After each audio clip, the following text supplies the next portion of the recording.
ვინც უფრო პატარა აზიურ ქვეყანას იტყვის, ის იღებს 3 ჩიპს. 3, 2, 1. ნეპალი. რა იაპონია ძმა, ნეპალი კი ბატონო. 3 წამში ვინც უფრო მეტ მარცვლიან ქართულ სიტყვას იტყვის, ისაა გამარჯვებული. 3, 2, 1. ინდუსტრიალიზმი. ჰიდროელექტროსადგური.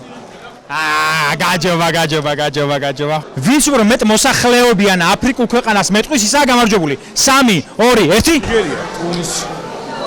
ნიგერია. ნიგერიას მოსახლეობა უფრო მეტია, თან ბევრად, ათეულში არის ნიგერია. მაგრამ ტუნისიც ბევრია, არა უშეს. 3 წამში ვინც ევერესტის გარდა უფრო მაღალ მწვერვალს მეტყვის, ის არის გამარჯვებული. 3, 2, 1. კილიმანჯარო. წააგე. ვინც უფრო მეტი ოსკარის მფლობელ ადამიანს მეტყვის, ის არის გამარჯვებული. 3, 2, 1. ჰიტ ლეჯერს ხო აქ? კი. ხო, მაგრამ მოიგე უკვე შენ. შენ რო ეთახმები, კაი გოგო ხარ, ყოჩა, კი გოგო აქვს.